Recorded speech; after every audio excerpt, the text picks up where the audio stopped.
Samuel said to Saul, I am the one the Lord sent to anoint you king over his people Israel, so listen now to the message from the Lord. This is what the Lord Almighty says, I will punish the Amalekites for what they did to Israel when they waylaid them as they came up from Egypt. Now go, attack the Amalekites and totally destroy all that belongs to them. Do not spare them, put to death men and women, children and infants, cattle and sheep, camels and donkeys. So Saul summoned the men and mustered them at Telaim, 200,000 foot soldiers and 10,000 from Judah. Saul went to the city of Amalek and set an ambush in the ravine. Then he said to the Kenites, Go away, leave the Amalekites so that I do not destroy you along with them, for you showed kindness to all the Israelites when they came up out of Egypt. So the Kenites moved away from the Amalekites.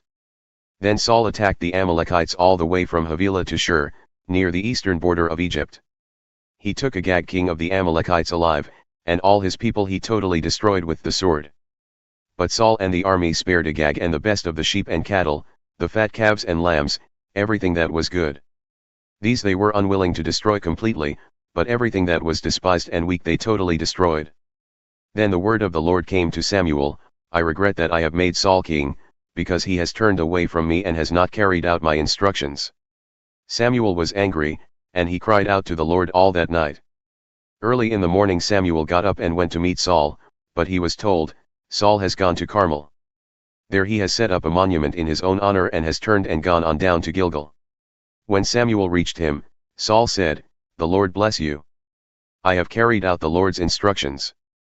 But Samuel said, What then is this bleating of sheep in my ears? What is this lowing of cattle that I hear? Saul answered, The soldiers brought them from the Amalekites, they spared the best of the sheep and cattle to sacrifice to the Lord your God, but we totally destroyed the rest. Enough. Samuel said to Saul, Let me tell you what the Lord said to me last night. Tell me, Saul replied. Samuel said, Although you were once small in your own eyes, did you not become the head of the tribes of Israel? The Lord anointed you king over Israel.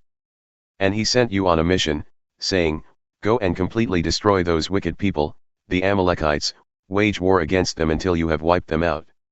Why did you not obey the Lord? Why did you pounce on the plunder and do evil in the eyes of the Lord? But I did obey the Lord, Saul said. I went on the mission the Lord assigned me. I completely destroyed the Amalekites and brought back Agag their king. The soldiers took sheep and cattle from the plunder, the best of what was devoted to God, in order to sacrifice them to the Lord your God at Gilgal. But Samuel replied, Does the Lord delight in burnt offerings and sacrifices as much as in obeying the Lord? To obey is better than sacrifice, and to heed is better than the fat of rams. For rebellion is like the sin of divination, and arrogance like the evil of idolatry. Because you have rejected the word of the Lord, he has rejected you as king. Then Saul said to Samuel, I have sinned. I violated the Lord's command and your instructions. I was afraid of the men and so I gave in to them. Now I beg you, forgive my sin and come back with me, so that I may worship the Lord. But Samuel said to him, I will not go back with you. You have rejected the word of the Lord, and the Lord has rejected you as king over Israel. As Samuel turned to leave, Saul caught hold of the hem of his robe, and it tore. Samuel said to him, The Lord has torn the kingdom of Israel from you today and has given it to one of your neighbors, to one better than you. He who is the glory of Israel does not lie or change his mind, for he is not a human being, that he should change his mind. Saul replied, I have sinned. But please honor me before the elders of my people and before Israel, come back with me, so that I may worship the Lord your God. So Samuel went back with Saul, and Saul worshipped the Lord. Then Samuel said, Bring me Agag king of the Amalekites. Agag came to him in chains. And he thought, Surely the bitterness of death is past.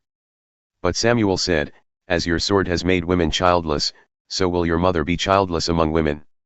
And Samuel put Agag to death before the Lord at Gilgal. Then Samuel left for Ramah, but Saul went up to his home in Gibeah of Saul. Until the day Samuel died, he did not go to see Saul again, though Samuel mourned for him. And the Lord regretted that he had made Saul king over Israel. The Lord said to Samuel, How long will you mourn for Saul, since I have rejected him as king over Israel? Fill your horn with oil and be on your way, I am sending you to Jesse of Bethlehem. I have chosen one of his sons to be king. But Samuel said, How can I go? If Saul hears about it, he will kill me. The Lord said, Take a heifer with you and say, I have come to sacrifice to the Lord. Invite Jesse to the sacrifice, and I will show you what to do. You are to anoint for me the one I indicate. Samuel did what the Lord said. When he arrived at Bethlehem, the elders of the town trembled when they met him. They asked, Do you come in peace? Samuel replied, Yes, in peace, I have come to sacrifice to the Lord. Consecrate yourselves and come to the sacrifice with me. Then he consecrated Jesse and his sons and invited them to the sacrifice. When they arrived, Samuel saw Eliab and thought, Surely the Lord's anointed stands here before the Lord. But the Lord said to Samuel, Do not consider his appearance or his height, for I have rejected him. The Lord does not look at the things people look at. People look at the outward appearance, but the Lord looks at the heart. Then Jesse called Abinadab and had him pass in front of Samuel. But Samuel said, The Lord has not chosen this one either. Jesse then had Shammah pass by, but Samuel said, Nor has the Lord chosen this one.